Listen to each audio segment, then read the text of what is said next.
ایک بات میرے ذہن میں آ رہی تھی، بس وہ بات کر کے پھر انشاءاللہ دعا کرتے ہیں۔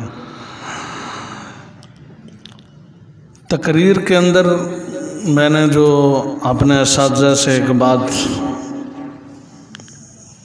یاد کی ہے اور استادوں نے ہمیں بتائی ہے، وہ یہ کہ جب تقریر کرنی ہو نا تو آپ سامعین کو نہ دیکھیں۔ سامعین سمجھ، جو سامنے بیٹھے ہوئے ہیں ان کو آپ نہ دیکھیں۔ آپ ان کو دیکھیں گے تو شاید ڈر جائیں، آپ کہیں گے پتہ نہیں میں بول بھی سکتا ہوں یا نہیں بول سکتا۔ ان کو نہ دیکھیں، آپ ادھر دیکھیں، باہر کی طرف دیکھ کے بات کریں، جہاں کوئی نہیں ہے وہاں دیکھیں، اور اپنا ذہن ادھر لڑیں جو آپ یاد کر کے ہیں نا۔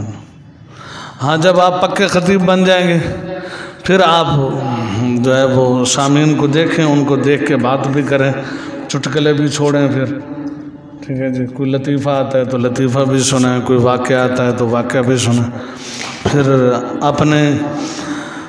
اپنے بات کا رد عمل بھی دیکھیں کہ میں جو بات کر رہا ہوں اس کا اثر بھی پڑ رہا ہے لوگوں پر یا نہیں پڑ رہا۔ تو بعض لوگ جو سامعین میں سے ہوتے ہیں وہ بتلا رہے ہوتے ہیں کہ ہم آپ کی بات کو سن رہے ہیں، آپ کی بات کو سمجھ رہے ہیں، آپ کی بات ہمارے دلوں پر اثر کرے۔ بعض رو رہے ہوتے ہیں، آپ کی بات سن کر رو رہے ہوں گے، تو اس سے بھی آپ کو حوصلہ ملے گا، آپ کے اندر بات کرنے کا جذبہ اور شوق پیدا ہوگا۔ اور اگر آپ دیکھیں کہ سامعین سو رہے ہیں کیا ہے، سامعین سو رہے ہیں، ایک تو صبح کا وقت ہے، چلو کوئی بات نہیں، وہ رات کی تھکاوٹ کی وجہ سے، نیند کی کمی کی وجہ سے بسا اوقات سو جاتے ہیں، اس کا کوئی مسئلہ نہیں۔ دن کا وقت ہے اور اتنا خاص کوئی نیند کا وقت بھی نہیں ہے، اس وقت کے اندر بھی لوگ سو رہے ہیں اور آپ اپنی تقریر جھاڑ رہے ہیں، اس کا مطلب ہے آپ کی تقریر کا اثر نہیں پڑ رہا، ٹھیک ہے جی۔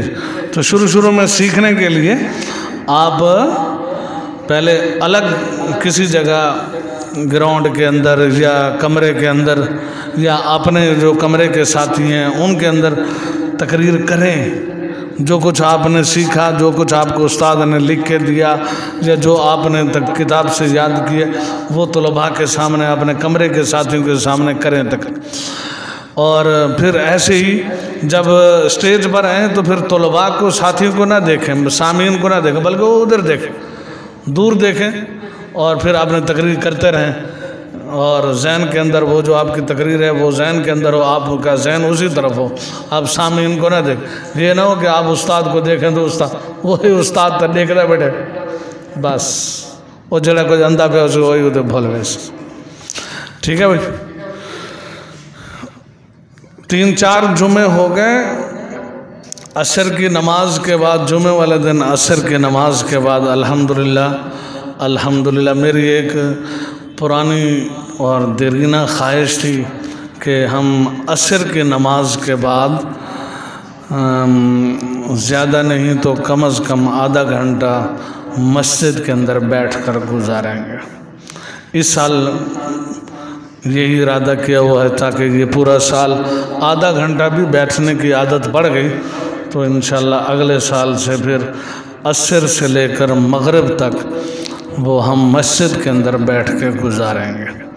اس کے اندر ہم سورۃ کہف کی تلاوت کریں، اس کے اندر ہم اپنا سبق یاد کریں، مناجات مقبول پڑھیں، دعائیں مانگیں، ٹھیک ہے جی، سبق یاد کریں، اور کوئی کام لکھنے والا ہے لکھیں۔ بہرحال وہ مخصوص وقت ہوتا ہے، اور بزرگوں کا، ہمارے اساتذہ کا یہی طریقہ رہا ہے کہ وہ جمعے والے دن عصر کے بعد مسجد کے اندر وقت گزارتے تھے، بڑا قیمتی وقت ہوتا ہے۔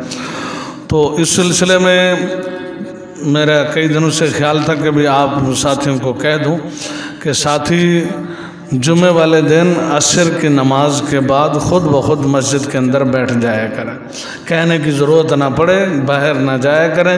ابھی فی الحال اس سال آدھے گھنٹے کے لیے ضرور بیٹھیں، جیسے ہی نماز ختم ہو تو اس کے بعد سے آدھا گھنٹہ وہ آپ مسجد کے اندر کہیں بھی بیٹھ جائیں، یہ نہیں کہ کلاسیں لگانے، کوئی ادھر کونے میں بیٹھ جائے، کوئی اس کونے میں بیٹھ جائے، کوئی اندر، کوئی باہر، کوئی برآمدے میں، جہاں یہ کہ بیٹھ کے نیکی کے کام کرنے، یہ بھی نہیں کہ جہاں بیٹھ کے آپ گپیں لگانا شروع کر دیں اور کھیلنا شروع کر دیں مسجد کے اندر، نہیں، ایسا نہیں، بلکہ پہلے سورۃ کہف کی تلاوت کریں، اس کے بعد پھر سبق یاد کرنا ہے، سبق یاد کریں، دعا مانگ کے پھر اٹھنا ہے۔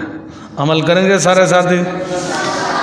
ایک اور بات یہ ہے کہ اگلے بزم کے اندر انشاءاللہ وہ بچے تلاوت کریں گے جنہوں نے ابھی تک کسی بھی بزم کے اندر تلاوت نہیں کی۔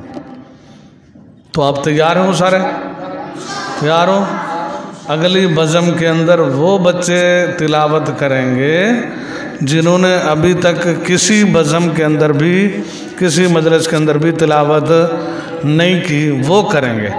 تو انشاءاللہ وہ ہاتھ کھڑا کریں کہ ہم اگلی بزم کے اندر تلاوت کریں گے۔ ہاتھ کھڑا کرو، ہاتھ کھڑا کرو جنہوں نے پہلے نہیں کی، جنہوں نے پہلے نہیں کی وہ ہاتھ کھڑا کرو۔ ٹھیک ہے، ماشاءاللہ اتنے کافی ہیں، چلو دعا کرو۔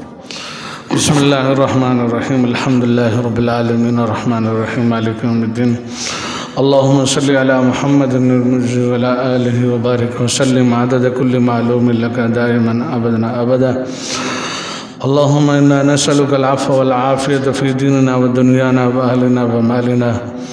یا اللہ ہمارے تمام صغیرہ کبیرہ گناہوں کو معاف فرما، بیماروں کو شفاء کاملہ عاجلہ مستمرہ عطا فرما۔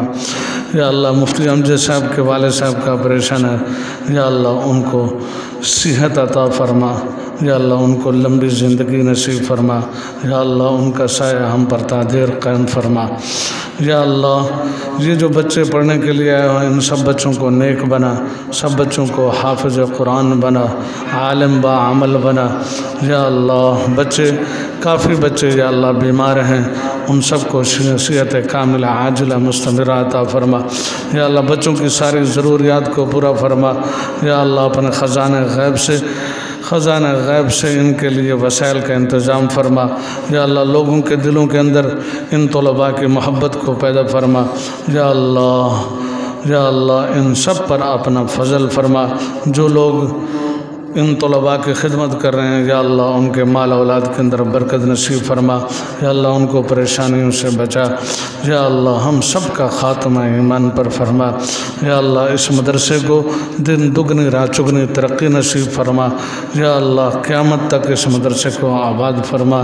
یا اللہ یہاں جتنے بھی اساتذہ پڑھانے والے ہیں یا اللہ ان سب کو اخلاص نصیب فرما۔ یا اللہ ان کی محنت کو قبول و منظور فرما۔ اللہم ربنا انک انت السمیع العلیم وتب علینا انک انت التواب الرحیم۔ صلی اللہ تعالی علی خیر خلق محمد وعلی آلہ وصحبہ اجمعین برحمتک۔